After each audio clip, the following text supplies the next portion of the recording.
बिस्मिल्लाहिर्रहमानिर्रहीम। खुश रहें, आबाद रहें, अल्लाह के हिफ्ज़-ओ-अमान में रहें। यहाँ पे सुबह का टाइम और मैं कर रही हूँ क्लीनिंग अपने स्टोव की।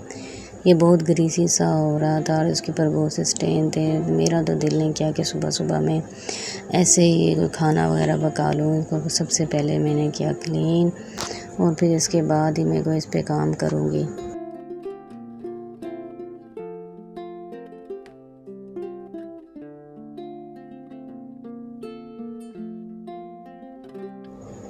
साथ ही स्टोव के स्टैंड थे, इन्हें भी मैंने वॉश करना था। अब मैं बनाने लगी हूँ चाय अपनी। सुबह सुबह के टाइम मेरी चाय लाजमी होती है, कोई और काम हो ना हो, लेकिन सबसे पहले मैं अपना चाय का बर्तन ज़रूर रखती हूँ।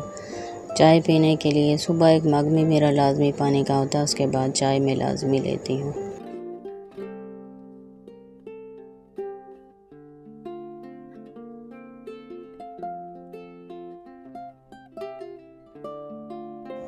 चाय भी यहाँ मेरी बनकर तैयार हो गई है। दोपहर के टाइम हस्बैंड ले आए थे मौसमी माल्टे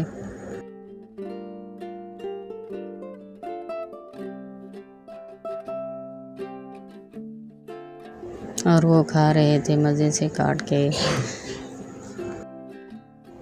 और यहाँ पर मैं अपने खा रही थी।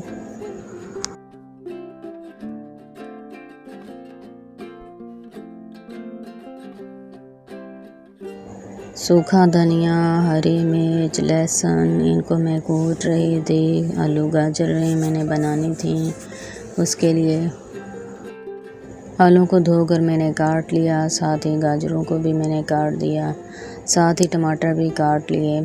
एक कढ़ाई में मैंने ऑयल गरम करके उसमें प्याज भी फ्राई करना शुरू कर दिए। प्याज़ों को थोड़ा सा मैं फ्राई करूँगी।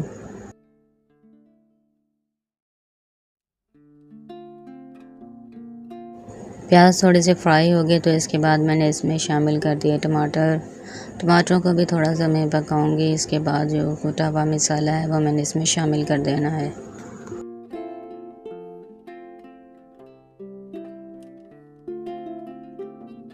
ये है मेरा कुटा हुआ मसाला और ये मैं इसमें शामिल कर दूंगी। इसको भी थोड़ी देर पका लेना है अच्छी तरह से।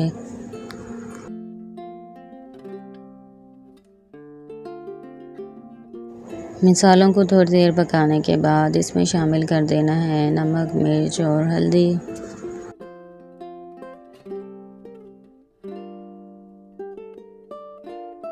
इन मसालों को मिक्स करने के बाद थोड़ी देर के लिए ढक देना है। मसाले अब अच्छी तरह से पक चुके थे और टमाटर भी और सारे दूसरे मसाले भी।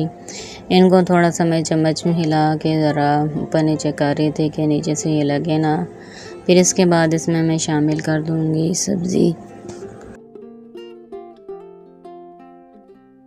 अब इसमें शामिल कर देना है आलू और गाजर।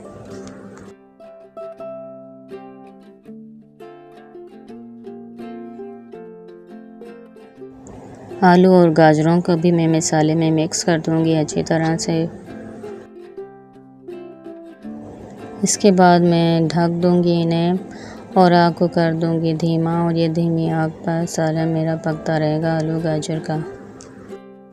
जब ये थोड़ा पक गया तो मैंने इसका ढक्कन खोल दिया और चम्मच से ऊपर नीचे हिलाया कि ये सालन नीचे ना लगे।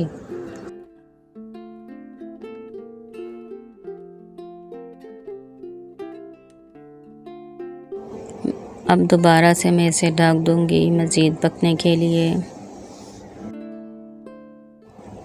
थोड़ा और पकने के बाद मैंने इसका ढक्कन दोबारा से खोल लिया था और दोबारा से मैंने इसको ऊपर नीचे से हिलाया ताकि ये नीचे से लगे ना।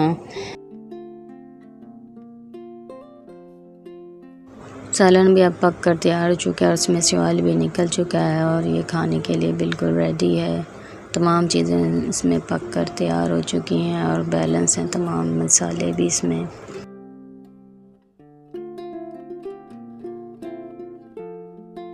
यहाँ पर पक रही हैं मीठी सेवइयाँ और मैं अपने सिस्टर के लिए बना रही थी, उन्हें चाहिए थी मीठी सेवइयाँ। अब ये सेवइयाँ पक कर तैयार हो गई हैं।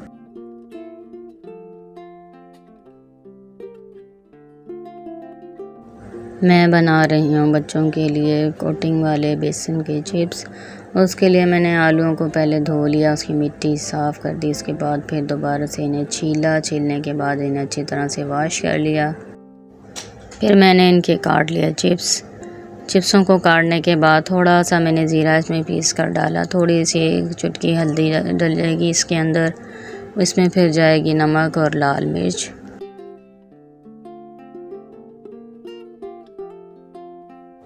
कोटिंग वाले चिप्स गोलाई में भी बनते हैं और लंबाई में भी, लेकिन बच्चों को जो है फिंगर चिप्स ही पसंद होते हैं, इसलिए मैंने इनकी शेप को ऐसे ही रखा है। और साथ ही मैंने इसमें इन तमाम चीज़ों में डाल दिया बेसन को मैं अच्छी तरह से मिक्स कर लूँगी।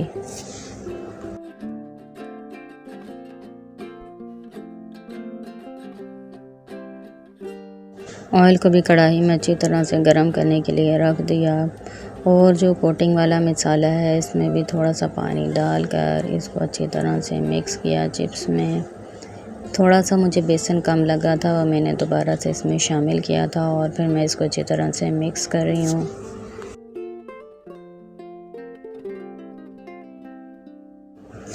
गरम ऑयल में पहले मैंने 1-2 चिप्स डाले कि मैं चेक कर सकूँ कि ये कितना गरम है। इसके बाद मैंने दूसरे तमाम चिप्स भी गरम ऑयल में डाल दिए फ्राई करने के लिए।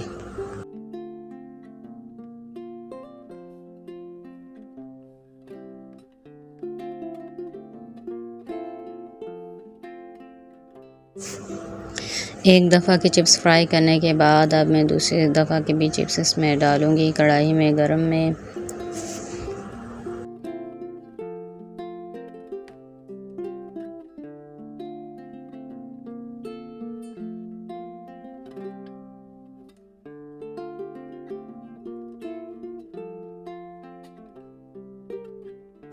कोटिंग वाले ये चिप्स जो हैं बड़े मज़े के होते हैं और कुरकुरे से भी बनते हैं, बड़ा अच्छा सा इनका जायका लगता है। और दूसरे जबकि चिप्स होते हैं सादे से, उसमें सिर्फ नमक ही होता है, लेकिन ये बड़े मज़े के लगते हैं।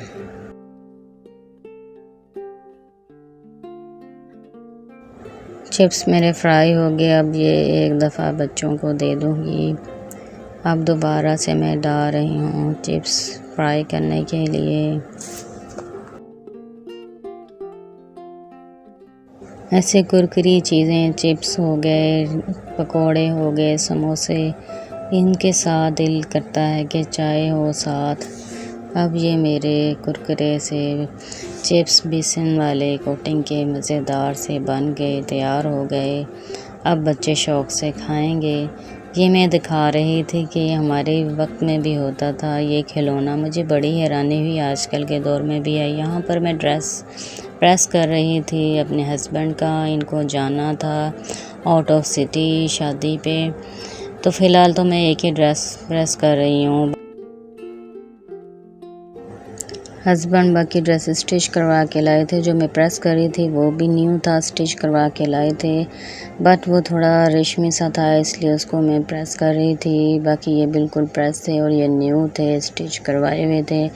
कुछ 1-2 ड्रेसेस जो है वो मैंने वॉश करके रखे थे, थोड़े उनको सुखाने के लिए टाइम चाहिए था अभी, इसलिए वो अभी सूखेंगे। उसके बाद बाकी मैं इनके साथ ही पैकिंग कर दूँगी। कुछ चीज़ें जो साथ पैकिंग की थी वो भी मैंने रख दी, कुछ ऐसा याद आ रही थी वो भी साथ साथ में रखती रही।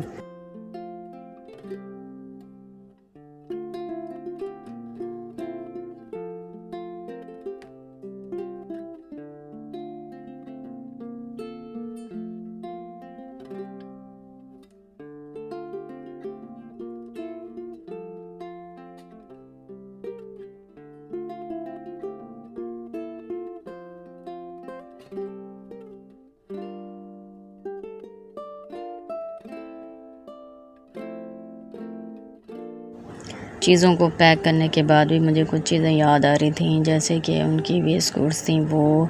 इसके अलावा उन्होंने कहा था कि मेरे ईयरबड्स भी जो हैं चार्जिंग करके रख देना।